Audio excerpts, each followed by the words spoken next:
What's up, Fit Fam? This is Giovanni of Gio's Logic, your host of Fitness Junkeez. I hope this show meets you in good health and spirits, and if not, I hope it inspires you to do something about it. I've got a really good show today, so before we go forward, like, share, write a review, let people know Fitness Junkeez is ready to go. I've got the Lift Factory in the house tonight, and one of their star trainers and one of their owners. So let's get into it. What's up, Key? What's up? Or what was that name earlier? It was Kiki, bro. Yeah, something like that. Kiki. Yeah, something like that. We got Key and we got E. Ernest, what's up? Yes, sir. What's going on, brother? What's going on? What's up, guys? I really appreciate you coming in. We had some good shit going on the other night at the spot. Yeah. So every guest talks about their fitness journey and what made them a fitness junkie, which I think we all are. Oh, for sure. And so let's start with you. What's your journey to fitness? I know you talked a little bit about it. Just a tad. Get into it. Gonna be here all night, so No, it's okay. Guys, get some popcorn. My man loves some fitness, bro. It's gonna take a minute. That's okay. Let's go. So it was about, honestly, 20 years ago. I worked out in high school. Obviously, you lifted, but it was one of those situations where you're told, okay, you got to go lift. So I didn't really. Then I was real into music too. So I was actually studying opera. So when I initially went to college, I was a vocal performance major. I told you had a sultry voice. You did. I just said that. Yeah, right. And so. I was in college. It was my freshman year. A buddy of mine was like, "You want to go to the gym?" And I was like, "Well, I haven't started drinking yet, so why not?" So I went, and I was instantly hooked, and it was amazing, especially when you're at a college gym. And it was a Division II, so it was still a pretty decent sized college. I was just amazed, everybody, in their training, and it just, I got to train, and just the way I felt afterwards. But long story short is I realized I had a passion for it, the way it made me feel. I always dealt with a lot of depression, anxiety. I was in really bad foster care when I was a kid, very abusive foster care. I didn't really know it at the time, but I had kind of an alcohol issue, a drug issue. And of course, when you're like 18, 19 years old, you don't really think of it as an issue. You kind of think of it as you're just doing the normal teenager freaking thing, Right. So I instantly fell attracted to fitness, and that's what I realized I really wanted to do. So I dropped out of college, and it was always something I wanted to pursue. I instantly was training every day, and I was actually getting into more drugs and alcohol as I was training as well. And so there was times that the only sober part of my day was just for my training session. And I have a picture, it's back from 2007, and I don't know if I showed you the picture, but it's a picture that says, show me a picture that says you like to work out all the time, but you like to do drugs and you like to drink too. I have that picture of me, and I always look at that picture because it takes me back. So anyways, I got into training just because it was an outlet for me to, first I realized I loved it in general. I loved the overall structure. I loved just everything about it. And it was also an outlet to help me try to stay sober, and I actually was really influenced with the nutrition side of things as a teenager. My sister, she utilized her unfortunate, childhood situations through food.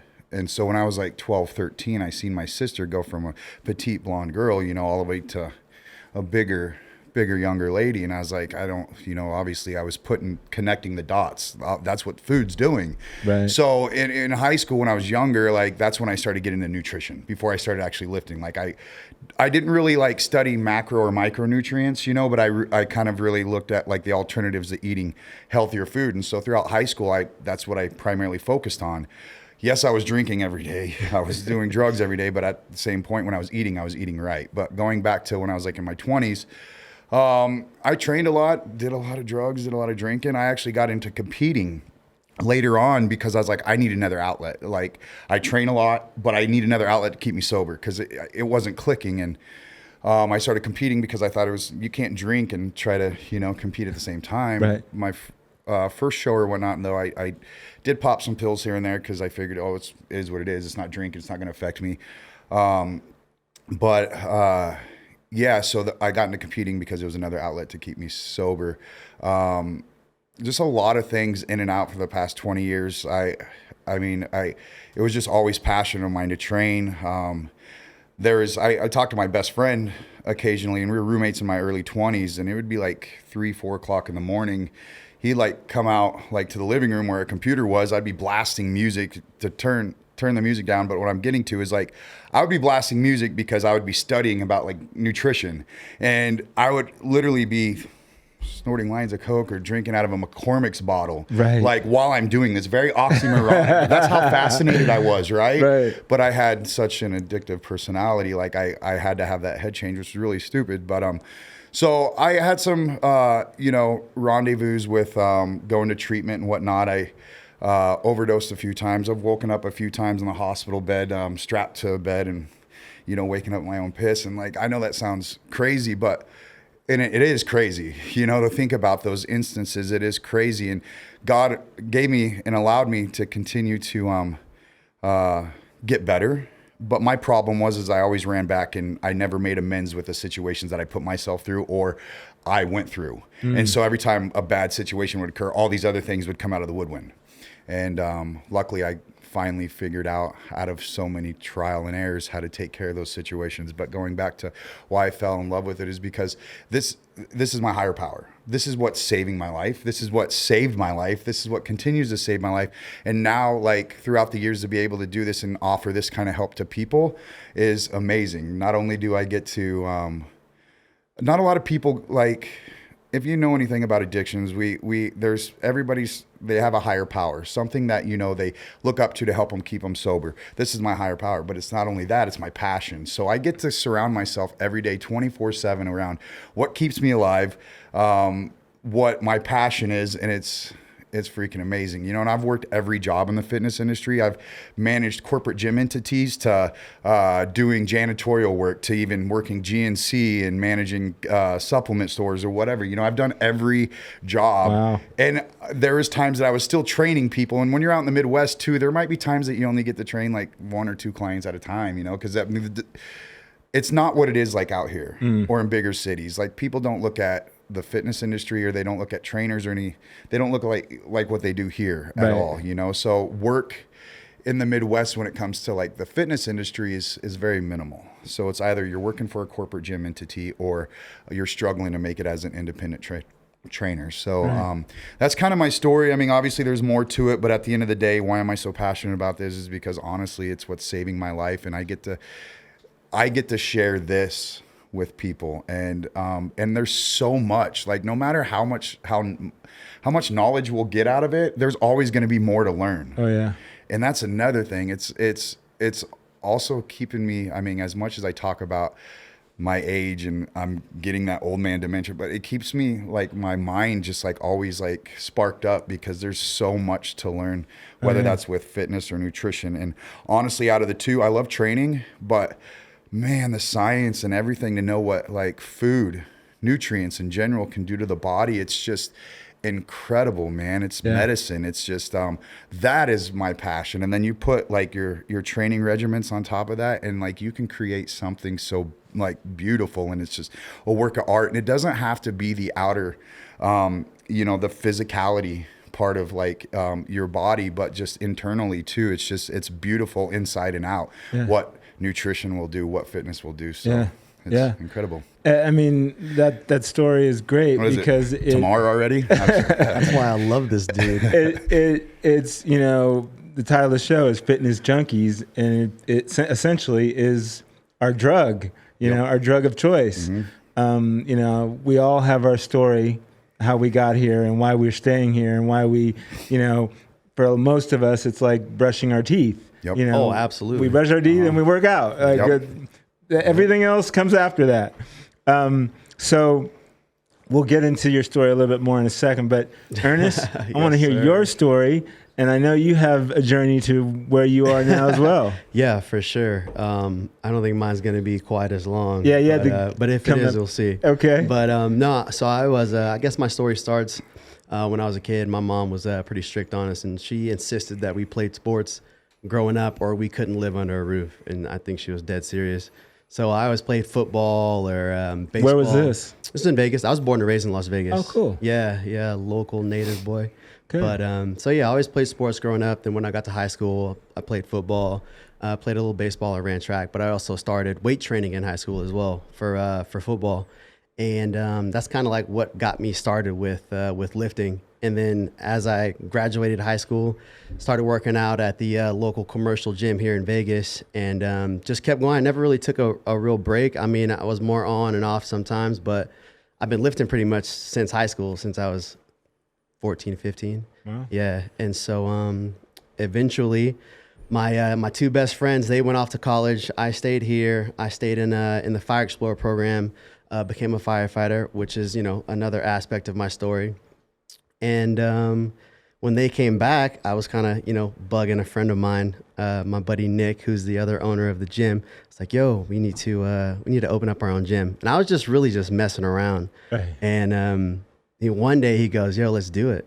And I was like, okay, like where do we start, right? And so, I mean, at that point, we just started collecting equipment. So we would get on Craigslist or auction sites and stuff like that, because we knew we didn't want to like rent or lease any equipment. We wanted to have it all to ourselves, right? And so we started just getting equipment. In 2.5 years, 3 years after that, we felt like we had enough equipment to open a gym. And that's when we started looking for locations and ended up finding the location we're at now, which is a fantastic spot. And threw all the equipment in there, got it up and running, put a bunch of murals on the wall of people that we loved. They ended up coming by, Jay Cutler, Dana Lynn, huge supporters of us in the beginning. Rob Bailey, the whole Flag Northfield. I can name so many people. Cedric McMillan, RIP, my guy. That breaks my heart. Let me tell you, I'm going to start crying in here. Yeah. That dude was one of the first dudes to hit us up, man. Wow.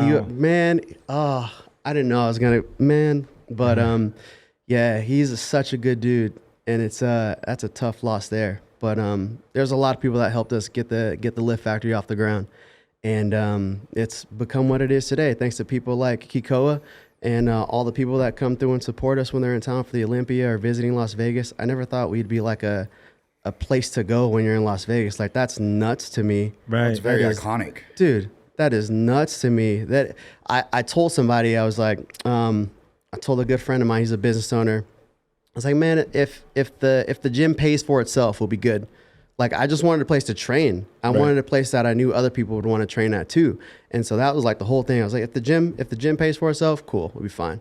He said to me, he goes, that's not a good mindset to be in. You need to want to make money if it's a business. And I was like, hey, it is what it is, dude. Like, that's how I feel. Nice. And just going in with that mindset. And I feel like we never did it for any money or any fame or any acclaim or anything. We just did it because we wanted a place to lift, and that place didn't really exist in Vegas yet.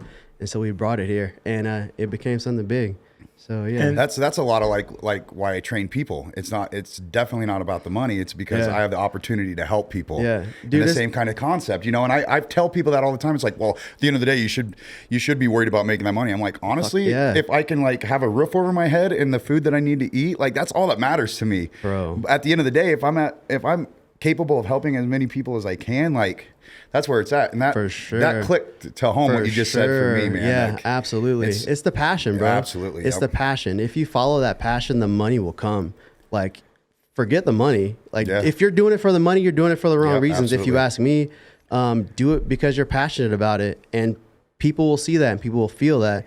And I feel like that energy is at the Lift Factory, and when people walk in there, they can feel that vibe and that energy that we wanted to create in there. And when you go in there, it's time to work. Do you feel like, I've done different parts of the training industry, the gym management, all that stuff, worked at a supplement store. Do you feel like in ownership, you're kind of away from actually getting that feeling that we get when we train someone, changing their life? Because I hate when I start moving away from one-on-one or group training. I feel like disconnected from that magic that you get when you start changing people's lives. But what's your perspective on that? Do I feel like anybody that comes into the Lift Factory that is like a member there, that we're changing their lives on a constant basis? I don't train people per se, but everybody that comes in there, our whole Lift Factory family, like I've always felt like would love to inspire somebody, right? And I've had many people come up to me and ask me, dude, you guys, I love what you do here. Like, how'd you guys do it? I'd love to open up my own gym. It's just to hear people say, they'd love to do something that I did is Right. crazy. Right. It's crazy. So yeah, I guess I feel it just through the membership. Yeah.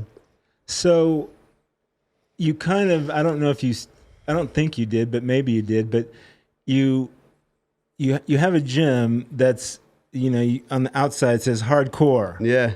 So, and when you go inside, you immediately get it. It's a hardcore gym. It's not fluff. Yeah. It's down Not and dirty. bougie. Yeah, yeah. Right. How did that come to be? Like, how did it become like a true bodybuilder gym? So, I mean, lifting is my passion. I've never stepped on stage before. I've rarely ever really like tracked my macros or anything. I just like to get after it in the gym. That's what I'm most passionate about. And the Lift Factory, I guess, reminds me of the vibe in like my high school gym where everybody was cheering and yelling at you and lifting you up. And that's the kind of environment that I personally feel like if you're lifting, you get better in, right? Going to a gym where I can't make any noise or I can't drop any weights, it doesn't, to push yourself to that next level, you're going to make some noise, right? Nice. And that's not only in the gym, but that's in life, right? And so I wanted to open a gym that you can make some noise in. Got it. Yeah, Got it. for sure. Got it. Now, training is one thing, and I know you train probably different types of food groups, people just trying to lose weight, your models, your bodybuilders. What does hardcore training mean to you? Is it, I believe in, lift heavy, you need to lift heavy, but what does a hardcore gym and hardcore philosophy mean to you? Basically when you're training, and I don't want to get too like science into it, because I could start talking about the depletion of glycogen, but to me, like personally, when I can't really do anything else, and this kind of reminds me of like the camera situation. A lot of people, they say, this generation, they utilize too much. They want to get too much on camera. Honestly, to tell you the truth, like for me, every time that I'm getting like a video of something or a certain particular movement, I work that much harder. I'm pressured to work that much harder because I know it's going to be on film. But hardcore for me is when it's taking everything that you got to do that particular movement, or like by the time you get done with those 3 sets per one movement, you literally have nothing left that you can do, like until you move on to the next movement. And even at that next movement, you're still run down where you know that you can't give 100% to that next movement because you just gave 90% of that last movement. Now you're going down to 80. You know what I'm saying? So basically, hardcore training to me is where you're walking in there, but you're fucking crawling out. You know what I mean? Like that's how it is. Nice. So, Nice. And you're still crawling out when you're training arms. Okay, it's not just legs. All right. Right. So Sure. So you spoke about nutrition, and that's one of your passions. Before this we started, you talked about you're not big on the cheat meals or cheat days or whatever. Is your philosophy with nutrition with your clients hardcore as well? Okay, so it's going to cater to different lifestyles. I cater it to a lot of people. So I don't want to say not a lot, but I'm not saying that I'm super strict. I am, but not a lot of people can honestly probably eat the way that I eat day in, day out. I don't eat for pleasure. trust me, like even on my growing phase, I'm still eating fish twice a day, you know, like I don't eat for pleasure. You learn to enjoy it, and there's certain things you can do to enjoy it a little bit more. But like with my clients, if they're lifestyle clients, I mean, I make it a lifestyle diet where they're able to still like see results, but still have the like satisfaction of knowing their next meal is going to taste good. Right. So it caters by the person. And obviously if somebody's on prep, it's going to be more of a, a more stricter protocol. But my lifestyle clients, they get it good, they get it real good. I mean, some of them will wake up and they'll have like on a high carb day, they'll get French toast or something, Right. like I do with all my clients, unless you're on prep, unless you're, 16, 12 weeks out, whatever, my lifestyle clients or people that are on growing phases, so all my clients in general, except people on prep, they get a cheat meal once a week. And it doesn't matter if they're overly obese, like if they're just overweight, it doesn't matter. The reason why I have this concept is because a lot of trainers out there, and you've heard it before, it's a standard protocol. Okay, after 30 days, you can have a cheat meal, let's just make it to that 30 day. Like, dude, you're setting people up for failure. 100%. And so the thing is if I can get my clients to abide by my nutritional protocol, like at least 80%, give me 80% throughout the week. The only thing that they're going to probably that's going to occur from that cheat meal is a little bit of water retention. And typically after a couple of days, they're going to get rid of that water retention. So like, why not give somebody something to look forward to at the end of the week or at that day? And typically I put their cheat meal on like a leg day or like a back day, days that they're, large muscle groups, right? Because their body's going to be utilizing those not so great nutrients a little bit better than if they were to eat it on a rest day. You know what I mean? That pump's going to be crazy. Well, especially, in the following day as well, but so it's really based on what you're trying to do.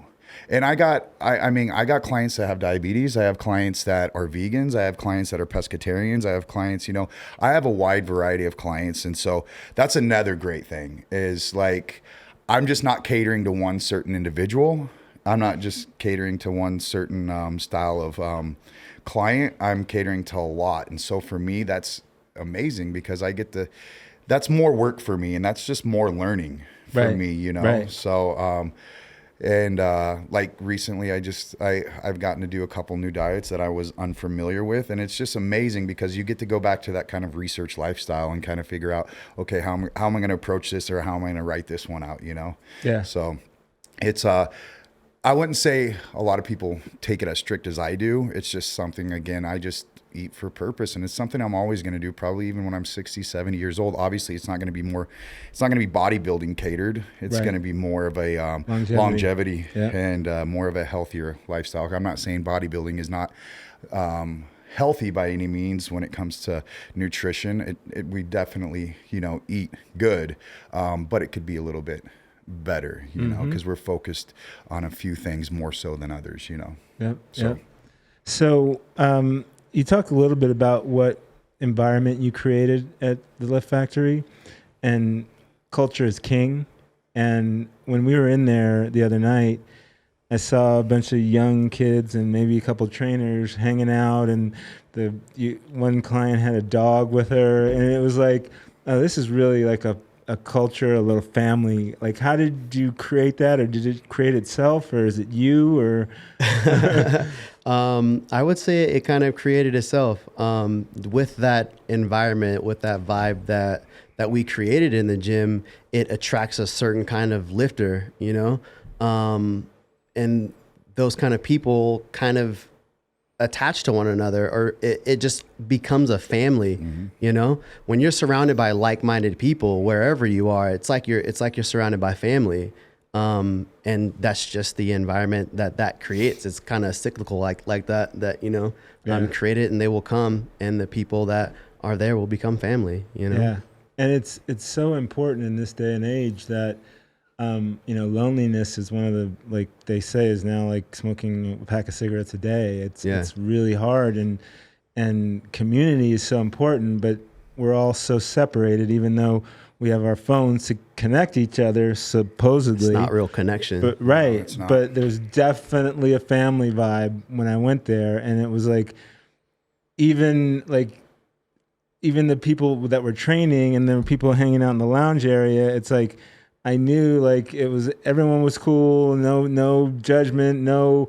I mean, it was just a really good environment, and I suppose guys like this help that environment out. What do you think about the environment there? I love the environment. Yeah, it's freaking remarkable. Like before I moved to Vegas, I remember seeing the Lift Factory, like on Instagram, Facebook, whatever, and I'm like, I didn't even know I was gonna move to Vegas until a month before I moved to Vegas. All right, so but I remember like seeing, because there's been plenty of commercials done at the Lift Factory and stuff. I'm like, that is one dope ass gym. I'm like, someday, I don't care if I got to visit Vegas, I'm gonna Check it out. I'm gonna check that gym out. And lo and behold, like I moved to Vegas, and I'm honestly where I'm at. It's a blessing, dude. It's almost a dream. And I tell people this, like, I'm not rich by any means, but I made it. I'm living my dream. I'm gonna get a little emotional, but doing what I do every day, getting to be able to get up, go to the factory, train clients. Dude, it's I made it. You know, like, Awesome, man. That makes you feel good. Yeah. yeah, and everybody there, like you said, dude, it's family, man. Like it's I could have the most rundown day. I could be 3 days out from a show, and I mean, I could go to the factory, dude, and like just the aura and the people there, my energy levels just instantly Pump back up. Dude, it's crazy. Just, I mean, the intensity and just the feeling of just everybody there. It's camaraderie at its finest. Like it's, I mean, family. That's in capital letters, dude. That's the Lift Factory, dude. For real. Man, people, if that's not a commercial for going to the Lift Factory, I don't know what is. But George, let's see that clip that you did, the Lift Factory clip. Let's take a look. I got it. Here we go.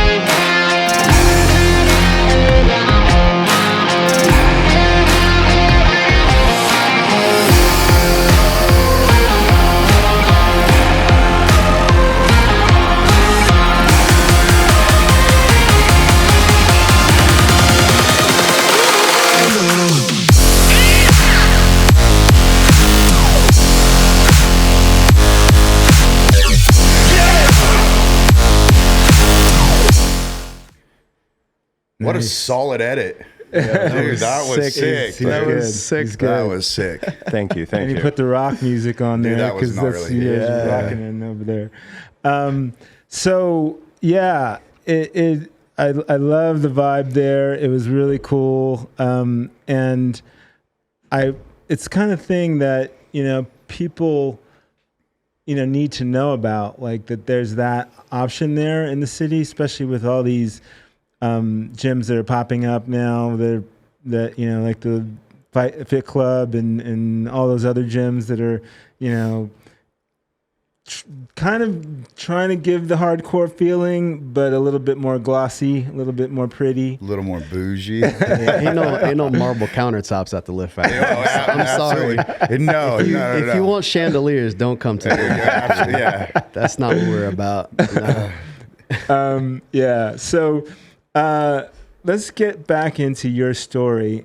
And you talked about something that all my friends say about me, and you said that you love the discipline that the fitness lifestyle or the bodybuilding lifestyle gave to you, and that was one of the key factors that helped you stay sober. Talk about that a little bit more. Yeah, man, the structure. So obviously to be able to, because we're technically like we're artists. We're basically kind of building, our body, basically, every day. It's just we're molding us into something, better. But the structure, man, like I have to, and that goes back to why I don't do much myself for cheat meals and things like that, because if I was to like maybe lose 10% of that structure, that allows 10% of something else possibly to work its way in, you know?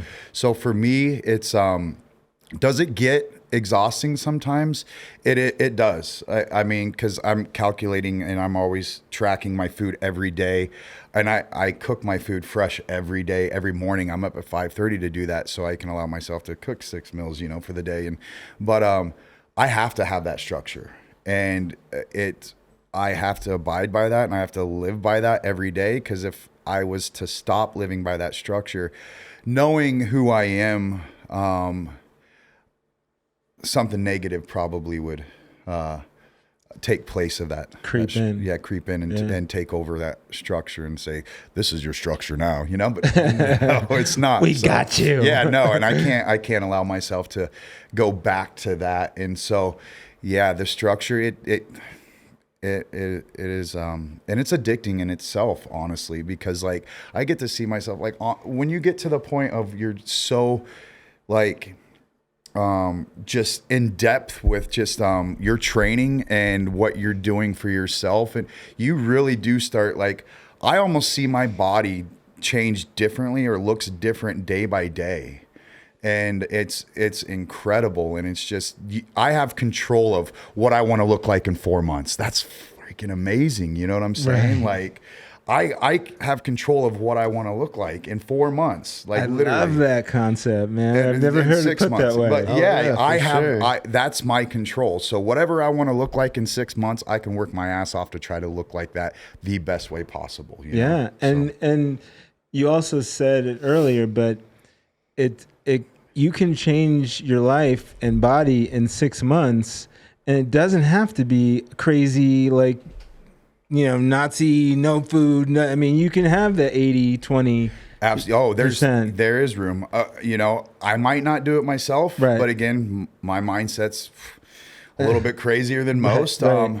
But yeah, you can have that. Absolutely. You know, and another good thing I tell people also, like, cause you see a lot of people, they're going to Denny's every morning. They're doing that thing every day. It's like, where's the fun in that? You know, like when I do get to allow myself to have some of my favorite treats, I'm a freaking kid in the candy store. Yeah. I'm so excited because, I might not have had that certain piece of Tres Leches for maybe 3 months. Now I get to have it, dude. Right. I'm so stoked. Right. Dude, the reward on that and just the endorphins I get just knowing tomorrow's my cheat meal. You know what I'm saying? Like it's insane, dude. Yeah. And it's, you know, I know without even asking you, it's creating that mindset, you know, the framework that you live your life in. Yep. And you have to teach people that if the things that you're doing don't fit in the framework that you've created, you need to keep that shit out and stay within your framework. And it's all about mindset.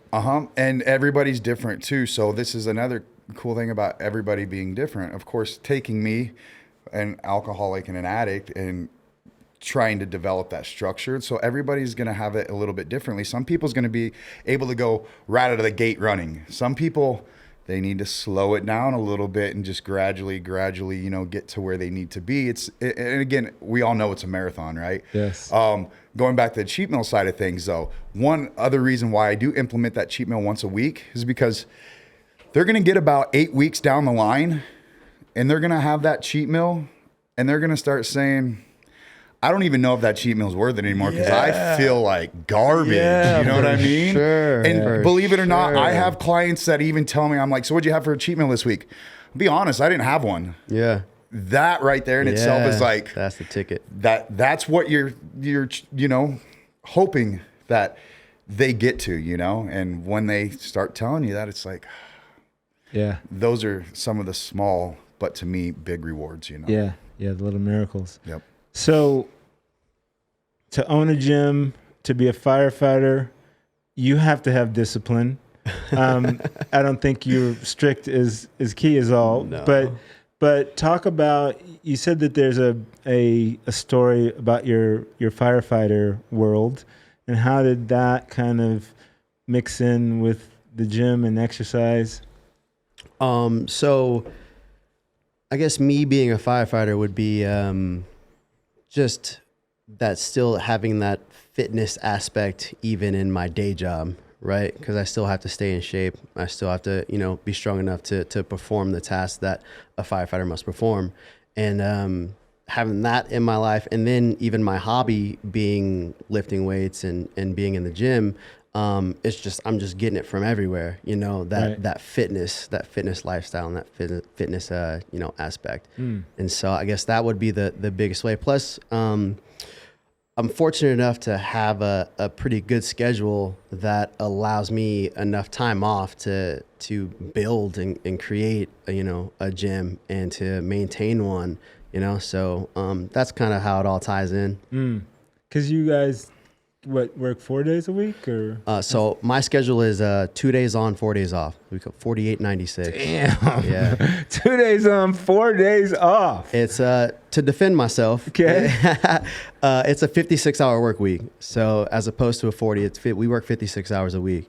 Yeah, so 16 extra. And that's just straight pay. Like last year I worked probably 800 hours of overtime on top of that normal schedule. So it's a lot of work for sure. The schedule looks good from the outside, you know? But especially when you have sleepless nights, it weighs on you for sure. So the schedule is a perk, but underneath that perk, there's some bad side to it. It might take you 2 days to recover from those 2 days, Facts. huh? Exactly. Yeah. Wow. Right. So for sure.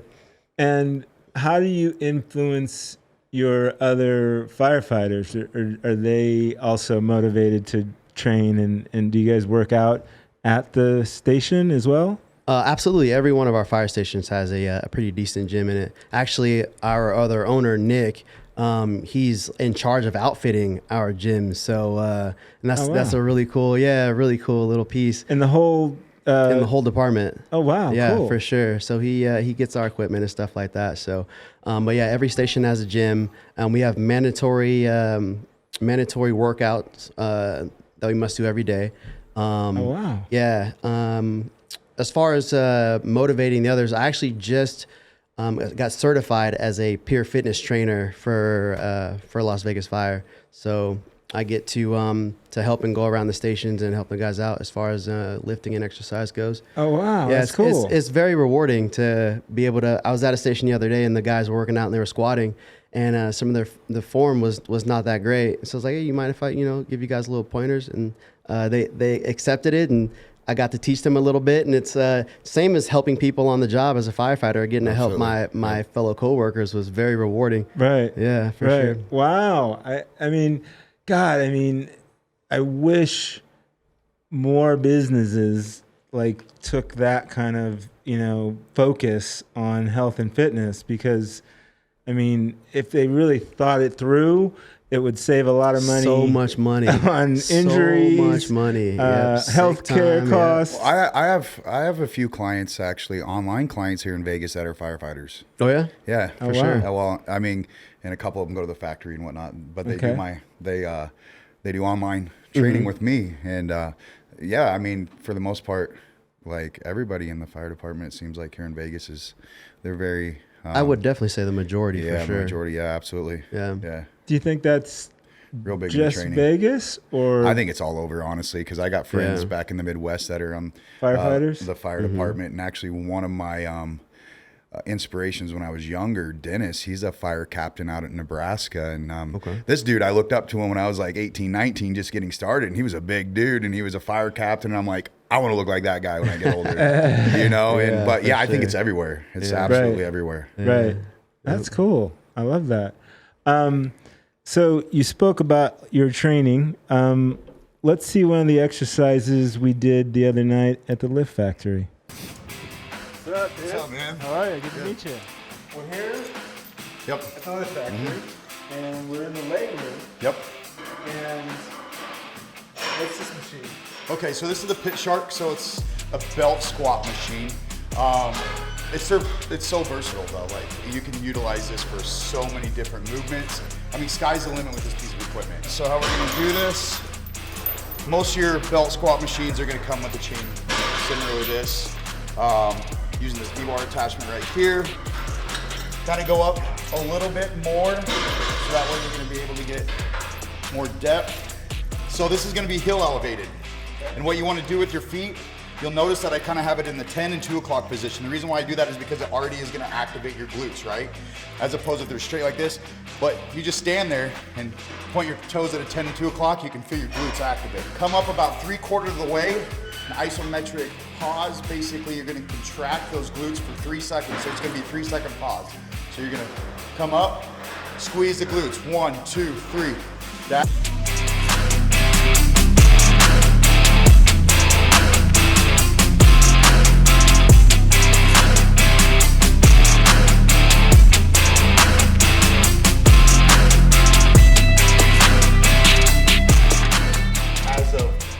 Specific movements. I don't really do them myself because my glutes grow way too quick. So, I mean, they grow just fine as like secondary, you know, if I'm like doing squats or whatnot. I mean, I really can't isolate and just focus on my glutes because it just, and then it just makes my hamstrings look that much smaller. The tie-in. Yeah, man, the tie-in. I think a lot of people are like, they forget about the tie-in. Yeah. It's huge. And when I go to shows, I notice it a lot too. I think people really kind of forget that there's that part of your glute and hamstring. It's a tie-in. And if you can tell that, you can definitely like point out, especially when you go to bodybuilding shows, like, yeah, that guy doesn't really like focus on his tie-ins, you know? Right. But there's a lot of different areas that people don't really know how to specifically isolate and work, which is honestly in the bodybuilding world it's kind of that's one less thing like you're gonna have as an advantage if you don't work it, you know what I mean? So the tie-in is huge, man. I'm a big firm believer that it needs to be worked, especially like a lot of my clients, depending on how many days a week they can train, I split up legs. So I'll do glutes and hamstrings, quads and adductors. And the legs are obviously such a big muscle group. Like I don't like, again, it can be done depending how many days a week you can work out. I don't like to group everything up in one day. It's too much area, you know, it's too much to do for that particular day. So, but yeah, the tie-in, man, it's a remarkable, there's a lot of different movements to do. And I just want to advocate people that, you know, that could be something that maybe the judges came back and said that you need to work on. And I don't think, when I talk to just people in general, they're like, the tie-in, what the hell are you talking about? You know what I mean? Like, it's like, you got to be pretty deep into it. You got to be pretty deep into it. Yeah. Sure. Tell them exactly what's going on, you know? Right. So you train all different types of people. You also train people for the stage, and you're in a hardcore gym environment. And you know, I've learned. I've been training people for 20 years, but I've learned so much since I started this podcast, talking to different trainers and different coaches. What is your feeling about the extracurricular injectables that are in the industry? You talked about your friend that died, bodybuilder. Do you think steroids is the problem? Is there a way to do it right? What are your thoughts? Okay, so like with me being a coach, I'm a big firm believer on health markers, blood work. It's huge. It's very, very, and it doesn't even, and I'm not even talking about people that are, you know, on anabolics or anything like that. Just blood work in general with people. You got to know what your health is like, you know. Every 6 months at least. Absolutely. You need to see where your health markers are and see, you know, what needs to be improved and take the initial steps to improve those certain areas in your life that needs, you know, improved on. But I think, and I was having this conversation, and of course it's been brought up even more so, and I think about this even more now that I'm getting older and whatnot. And I wouldn't say that you can entirely just say this individual passed away because of steroid use. No. I don't think you can't put it on that. I think there's an assortment of factors. Yes, will being on steroids increase or influence that unfortunate situation that's happening Yes, it might enhance it. It might, but can I say that was the sole proprietor why that individual passed away? I'm not going to say it is. I mean, it's like, take for instance, you have an average Joe that goes to the bar after work every day and has 3 beers with his buddies every day after work. But ends up dying of a heart attack. Are you going to sit there and say it was the beers? It was the beers every day after work. You're not going to say that. It's so there's other outside influences or health problems that you most likely acquired, not specifically coming from anabolic use.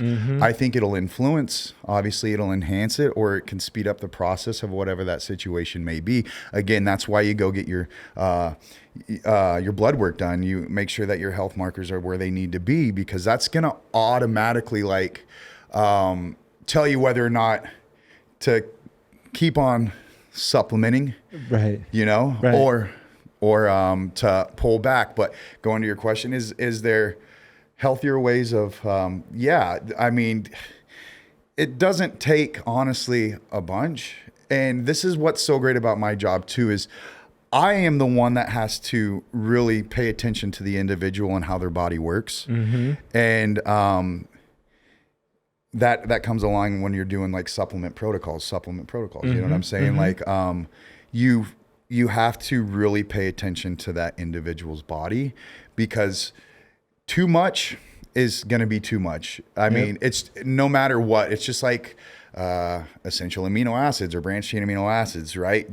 You can have as much as you want of that, right? But what is your body going to do that it's not indirectly, or it's not directly going to utilize? It's going to kick it out. Same with anabolics. But the difference is your body's going to suffer some negative effects. And so you take more, your body necessarily is not going to use everything that you take. Right. So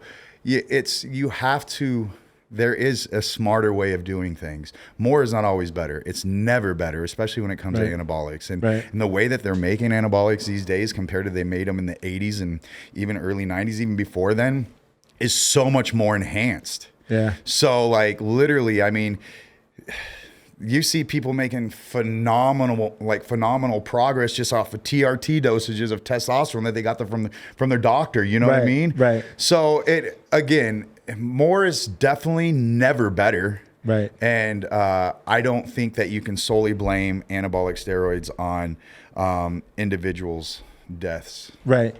So, it's what you handled that question very well. There's, I think part of the problem is with the more is not necessarily better is everyone is doing it. Even bikini competitors are taking shit, and to keep up with the other competitors, it's like, unless your genetics are off the charts, you have to do something. You have to kind of get into the game, and I'm definitely, I mean, I supplement as well. I mean, it's something that I think done carefully. You check your blood work. I think it enhances what you do. It's not a magic pill, but it enhances this artistry that we're doing. Right. Again, like, there's safer alternative way of doing things. And take this, for instance, okay, growth hormone, right? Doctors prescribe growth hormones to older individuals. For what reason? For longevity, right? So think about it this way. You have older individuals that might be on growth hormone for 10 to 15 years at a small amount, maybe a small amount, but see, at the same point, it's an excess. It's not going to be so great. But in a small amount, what are these older individuals? It's giving them a little more life. It's giving, it's a little more longevity. So, it's not, again, it's you can do too much, but I also want to state this too, going back to the genetic side of things. There comes a point in time that you have to, especially as a competitor, bodybuilding, and I'm going to be honest, and I mean, doing it for myself, again, I don't I never really got into it because I knew about money or anything like that, because there is no money in bodybuilding. Let's be legit about that, right? There really isn't. There has to come a point in time, especially if you're somebody that continuously be like cruising or just cycling or prepping for one show and then 3 months later starting a new prep for another show, just continually using. There has to come a point in time that you have to say to yourself, am I really going to make it further on in this sport? Right. You have to, because at the end of the day, you are still, you're not doing the most positive thing for your body by taking a whole bunch of shit, right? So you have to come in, you have to really think on a genetic, thought process is, genetically, am I going to be good enough to try to get further in their sport? You have to, and especially bodybuilding. Otherwise, you can continue to compete years and years and not be that great, but you're just harming more so of your body, Right. And for me, honestly, I would still be competing if I didn't think that I had decent genetics, because again, I started competing naturally. I've been natural longer than I've been enhanced. I've actually only been enhanced now for 3 years, and I was natural for 17, and so only because I really wanted to step my game up and I wanted to compete. I wanted to get out of men's physique, you know what I mean? I didn't want to do that forever, but I was able to do that naturally. So you're capable of competing on a natural level, and you're capable of competing and winning on a natural level. But again, going back to, you have to kind of identify yourself, especially if you are somebody that is enhanced, and you have to think to yourself, is this something that you're gonna be good at and you're gonna make it? Because you could still compete and not have to go all crazy with the compounds and not have to go all crazy with the drugs, and right? still get a lot out of it. Still get a lot out of it and still do really good. Yeah. So you have to kind of have that mindset too. It's like, okay, how far can I really go? Yeah. And mindset and self-awareness. Two big key things. Absolutely. Yep. I agree 100%. What do you think about the bodybuilding world and these young icons of the bodybuilding world dying so early? I think it's tragic, man. I really do. I've never taken anything as far as enhancements goes. But I always tell people I've probably done more research than most of the people that have. And that's why I've never taken it, because, dude, it scared me away, man. Just thinking about having to be on it for the rest of my life and stuff like that. I was like, I'll hold that off until I actually need the replacement therapy or what have you. Right. But yeah, man, it's tragic. You hate to see, anybody die, especially, somebody who you're super close to or you knew or met and stuff like that. So, but I don't know. I want to say it's almost the nature of the beast, man. Well, you know what you're getting into. Absolutely. And if you don't, you better. Yeah. Right, I tell people, if you don't know what you're taking and you just want, you need to educate yourself. Yes. And I did that well before I even started taking. I mean, I was learning about this when I was still happily natural. You know what I'm saying? Right. Yeah. People don't do that. I've had people come up to me and it's like, I got this, I got that, I get this. And I'm like, what exactly is your goal, bro? Right, yeah, I mean, you got cutting compounds in there, you got bulking compounds in there, and you don't have an aromatizing inhibitor or an estrogen receptor. You know what I'm saying? But you got everything else. People are not educating. And I think that's the biggest thing is a lot of people are not educating themselves with the knowledge or what you can get, the positives and the negatives, and people only look at the outside pictures wow, that dude's big, he must be on shit, I need to, no.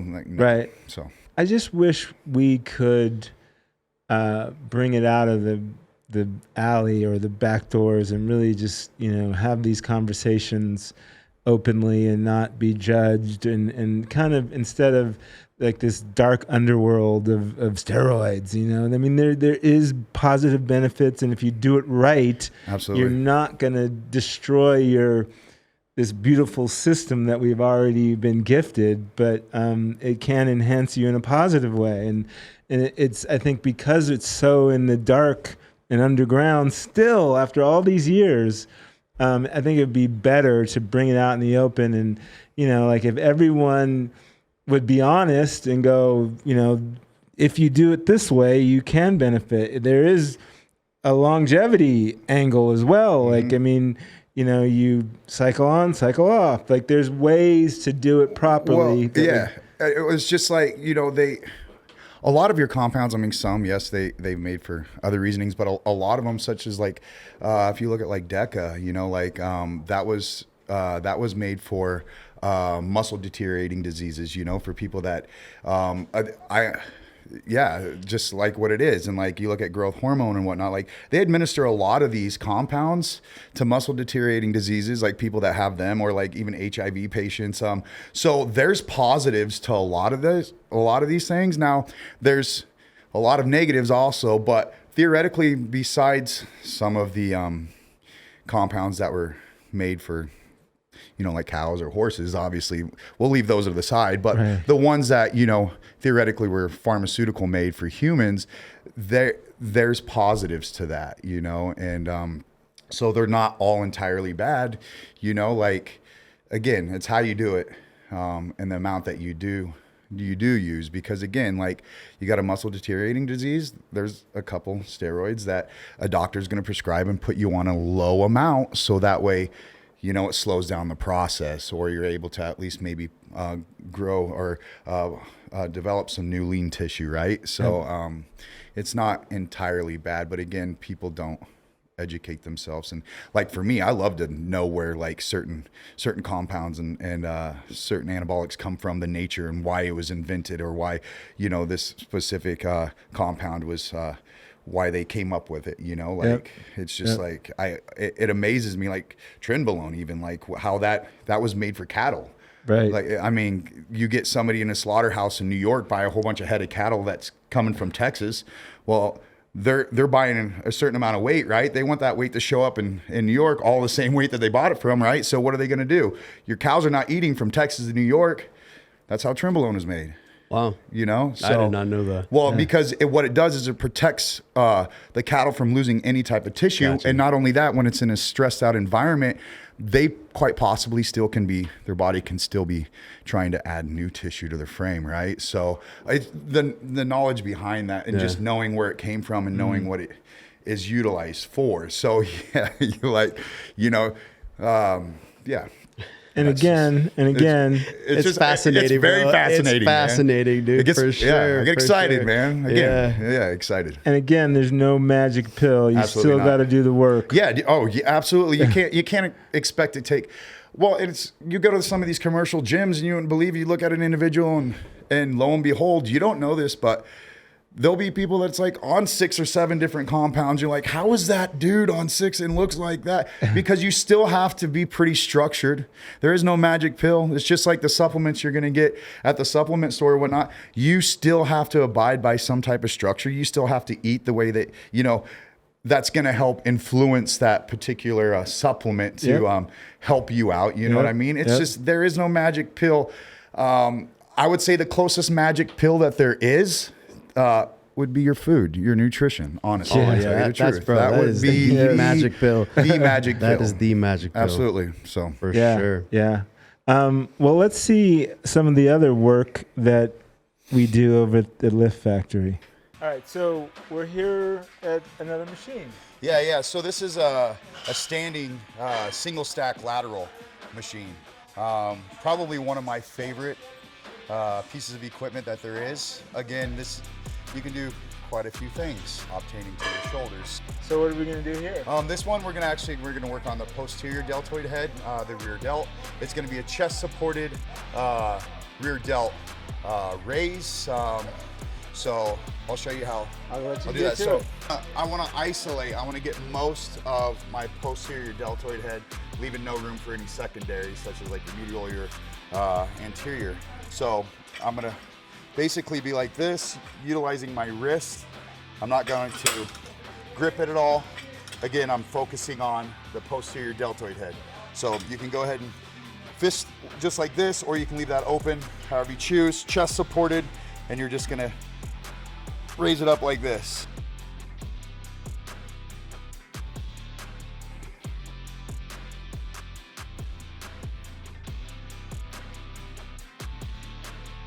Now,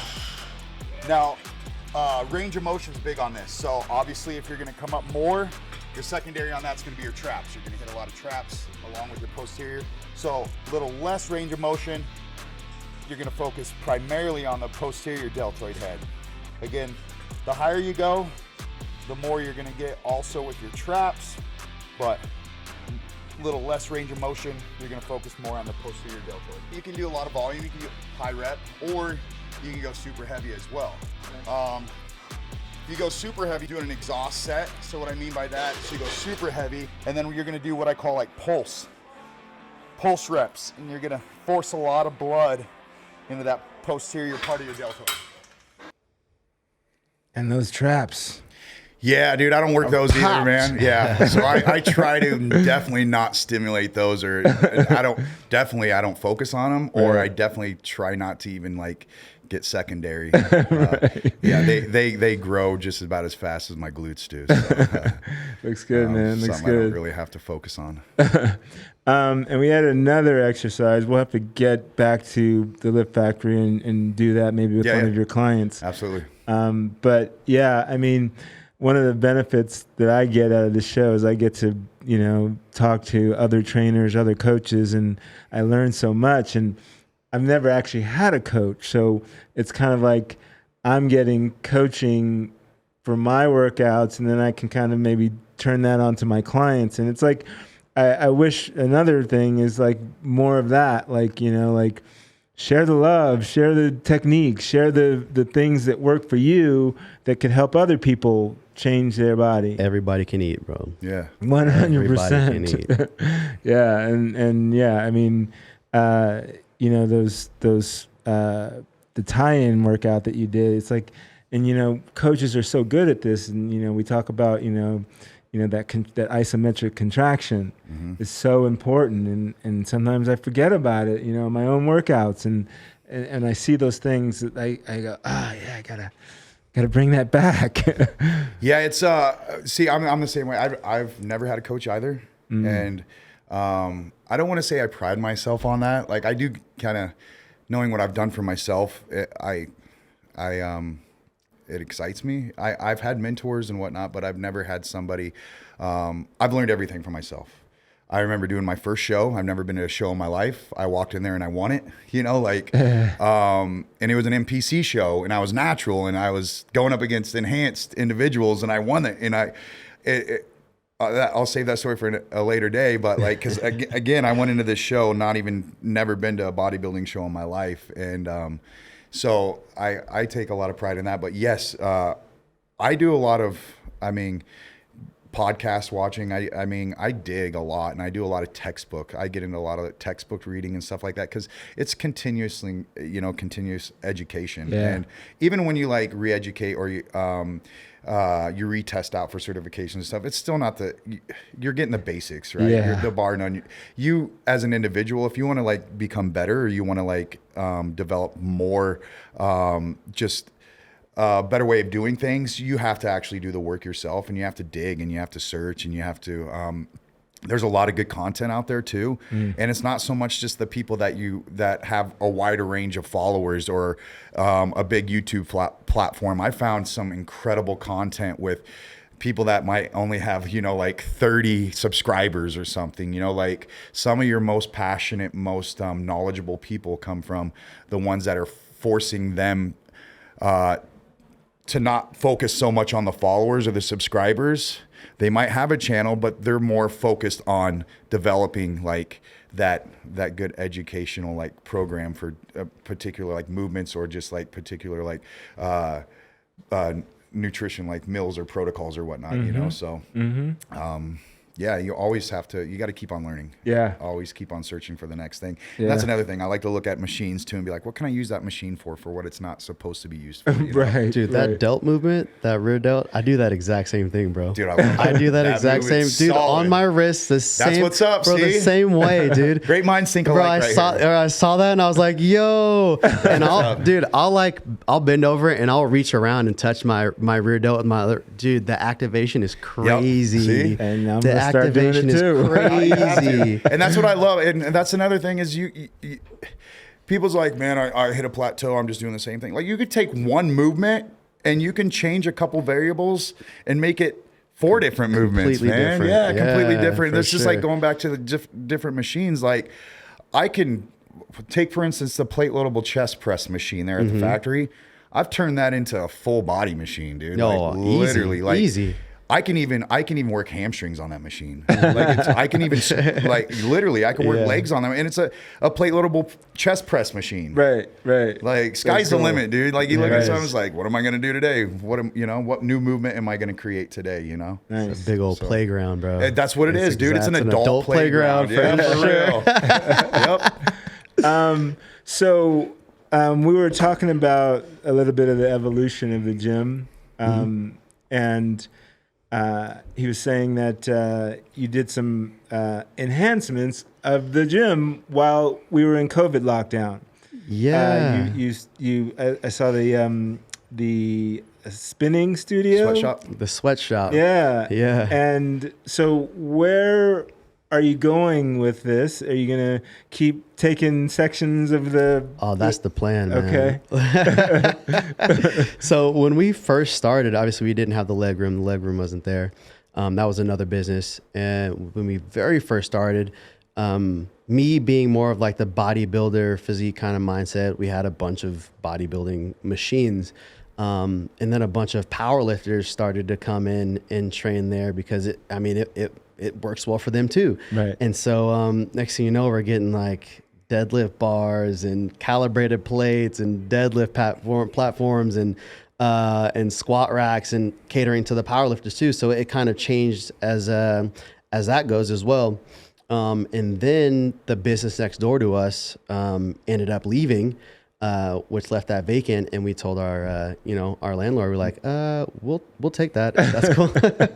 Would you mind if we put a big ass hole in the wall right here? They're like, go ahead, like, bet, let's do it, right? Nice. And so, dude, my favorite thing to train is legs, easy, because it's the hardest. That's my most favorite. So as soon as we got that, I was like, that has to be the leg room. Like we got to move the leg Everything equipment in over there for Nice. sure, Nice. for sure. And so that's kind of how that happened. And then during COVID, the gym was closed down, and we decided to do a little remodeling. And we put up a wall, made that space there kind of a multi-purpose room, the sweatshop. So we have a group fitness training there, spin classes and stuff like that. Nice. So it's for everybody. You get your hardcore lifters. Oh, yeah, for sure. You got people that want to do, 45-minute spin classes. Absolutely. Nice. Yep. Yeah. Trying to incorporate all of that, into it. Then if the next tenant next to us goes away, it's going to be a back room. So we're just waiting for the day. And it probably happened.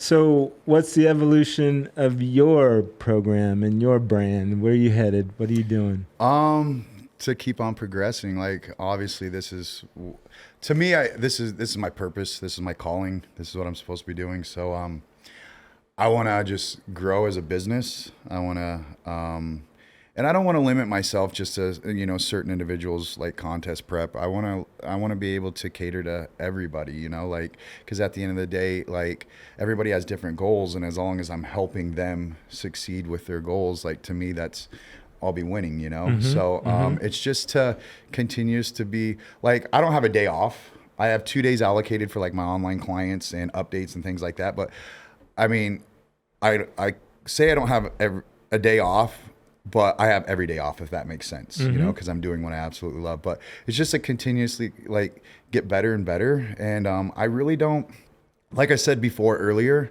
my main objection is to be able to help as many people as I can. So even if I was to just where I'm at today, even if this was it and the amount of clients that I have today and that was it, like I'd be content with that, because at the end of the day, like, again, it's not the money that attracts me to what I do. It's the possibility of helping somebody, and helping people. And, like they come to me like, and they have this vision of what they want to look like or the type of health they want to be in, and so to be able to help guide people to be able to do that. Like I said, right now where I'm at in life is exactly, I don't care if it's 10 years from now, I'm making the same amount of money with the same amount of clients. Like, I'm content, man. That's where it's at, dude. I'm a happy individual, you Being know? content, that's where it's at. Yeah, dude. man, Yeah, I'm content. For sure. You live long. You live long. I'm happy, you know? So you did talk to me about maybe doing another show soon. Are you in prep now, or? Well, okay, so I'm 18 weeks out. It's the show, the only show that I lost last year, but it was the one that I needed to win the most out of all three of them. So I'm going back to Pittsburgh. It's North Americans. I have a little, I was going to do USA's, but I didn't have that fire thinking about the USA's like I had for North Americans. I've been fortunate enough to win almost everywhere and almost every show that I've entered in, you know, like it's just, I'm coming up short with the one that I need. And I need to go back to Pittsburgh and prove to myself that it doesn't matter where I compete, I can beat anybody, you know?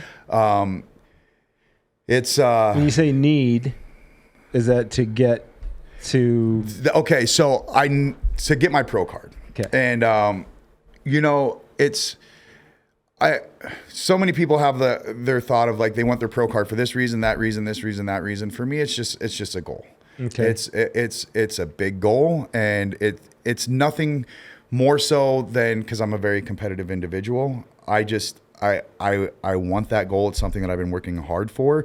And then if I do accomplish that on Tuesday, that following Saturday, I can do Pittsburgh Masters Pro. So my goal and what I'm going to do is I'm going to win Tuesday, and then I'm going to go win the Pittsburgh Masters Pro on Saturday. So 2 wins in 1 week. That's what I'm going to do. I'm saying that in a confident, very confident demeanor. I'm not saying that as like a Bragging. Nope. It's just a very confident demeanor. You got to go in there like CT Fletcher, bro. Yeah, Which so one of you motherfuckers is coming in second. Well, last year when I took Tahoe, when I won Tahoe overall, the head judge actually came backstage to find me, and he's like, well, first of all, he's like, dude, you need a pizza first and foremost. He's like, never seen anybody that shredded, you know. Yeah. So, and then he's like, if I have one, you're going to North Americans, so he's like, if I have one thing to tell you, is you need to go on that stage and you need to own it. And what he meant by that is my confidence. He's like, if you looked around at where you're at today and the way that you look, you need to know you look like that. And you need to step on stage knowing how you look, you know, and he wasn't saying it as a cocky, like kind of an arrogant, you know, he wasn't saying to be that way at all, but more of like an absolute amount of confidence, you know, like I'm going to come in here and I'm going to like dominate, you know? And, so that's my plan, and I'm sticking to it, and 18 weeks out, and it's going to get filthy. It's going to get nasty. And some people that follow me noticed how crazy I got last year with my physique. It's just going to be crazier this year. So I can't wait, man. You're definitely coming back on the show. Yeah, it's going to be a good year. Yeah, I'm excited. Let's go. Yeah. So you are doing the show, and you're going to do 2. Like, how do you navigate the peak week, show ready? Then you only have 2 days. So I would compete on Tuesday, and then Wednesday, Thursday, Friday. So 3 days. Yeah, the cool thing is I get so conditioned that I can be down at 205, and then I can actually I could fill myself up, and I could still be on stage at 220 with striated glutes. So that's how conditioned and how lean that I get, and how much water retention that I do lose. So on Tuesday, my cutoff in the NPC is 205. So like when I go weigh in or whatnot, so I can be on stage at 205. My cutoff in the IFBB is 215. So obviously there's going to be people that are going to be, 215, 220. So I can easily just feed myself the next 3 days until Saturday. Walk on stage at 215, 220, still really well conditioned, striated glutes, and hang with the big boys, you know what I'm saying? Wow. So it was crazy because last year when I did North Americans, I weighed 193 pounds. I mean, I was... Wow. If you go on my Instagram and you look at some of these pictures, it's just insane. and then I went and did the Las Vegas Classic, the Steve Carr Las Vegas Classic, and I think I was on stage at 222, and I still had striated glutes. So I went from 193 to 222 pounds with still striated glutes. Nice. I'm not going to get myself that low at North Americans this time. I don't need to. I'm just going to make weight and then fill up a little bit more upon that. And hopefully be on stage, at 210, 212 this year. So. Nice to the socks. Yeah, well, exactly. Yeah, it's every time that I do a show, I learn more about myself and what I need to do. Right. My concept is I like to get really, really shredded, like just insanely conditioned, just really insanely conditioned. That's my problem is and not having a coach. Of course I got, other people, like I got a couple set of eyes or whatnot, but it's hard for me to be like, okay, stop, because once I start seeing the freak, I want to see freaky, I want to keep on getting freakier and freak. When people look at me and they're like, what the fuck is that? Like, That's when I'm like, okay, I'm not freaky enough yet, but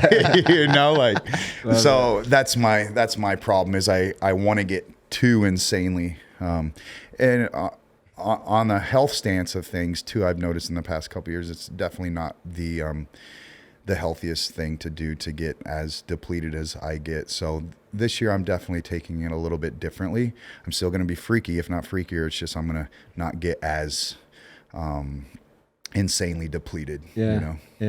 Cool. So, Oh man, I'm really excited to see. Yeah, I'm stoked. It's my, I love prep and the structure. Of course, I have structure year round, but when you're on prep, that's more structure. I get really, I'm calculating everything.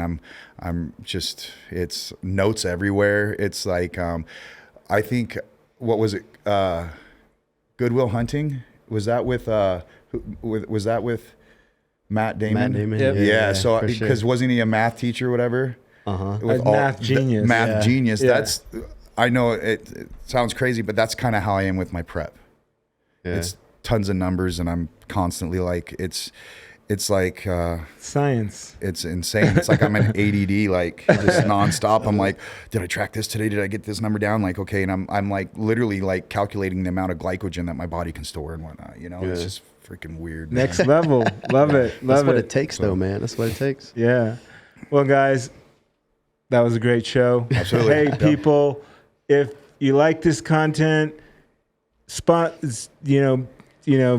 it with your friends, write a review, do whatever you can, and share this knowledge. This guy's got a lot of knowledge. If you need a gym in Las Vegas, go to the Lift Factory. And until next time, fans, I'm out.